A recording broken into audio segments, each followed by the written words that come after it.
In this video, I'm going to show you how to set a stop loss on Trading 212 so that you can manage your risk when it comes to investing. Okay, so to be able to set a stop loss on Trading 212, it's really simple, but the first thing we need to make sure is that we actually own a stock that we want to set that stop loss on, because at the end of the day, the whole point of doing this is for when we invest in a stock, we need to be able to say, if the price of this stock gets to a certain level below the price that it currently is, then we want to sell it. And we're doing all of this just to limit our losses, or let's say, once again, manage our risk, because that is exactly why it is called a stop loss, because we're going to stop ourselves from losing more money. So to be able to do this, we need to own a stock. And in my example right here, I have just gone and bought some Apple stock to actually go ahead and set a stop loss on. So to be able to set the stop loss, what we need to do is come to our portfolio, which is the screen we're right here.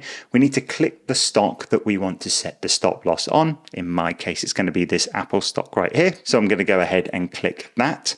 And then we actually want to come down to the sell option, go ahead and click the button.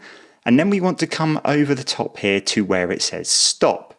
And essentially what we want to do is we want to set a price that it's going to reach, and if it reaches that price, we're going to sell a set amount of shares. So what I'm going to do, just in this example, I am going to say that when the price hits $200, so I'm going to go and type in $200, we are going to sell all of our shares. So I've selected all of the shares. You don't have to do all the shares. You can say maybe when it gets to $200, I'm going to sell half the shares I own. But in this case, I'm just going to keep it as all the shares I own.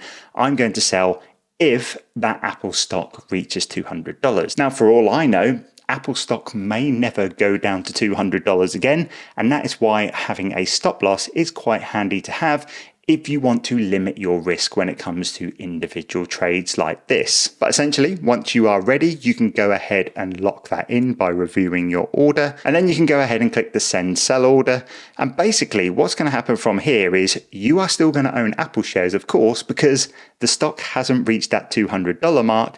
But what you can see down here is the pending order. And it's going to say that what is going to happen is when the limit gets to $200, we are going to sell 0.32 and a load of random numbers of our shares of Apple stock. And if we wanted to cancel that stop loss at any time, all we need to do is go ahead and click the X right here. And that's going to essentially cancel that order for you, just so you can go back to owning Apple stock as you usually were. But essentially, that is how to set a stop loss when you're using Trading 212. Hope this video helped, and I'll see you in the next one.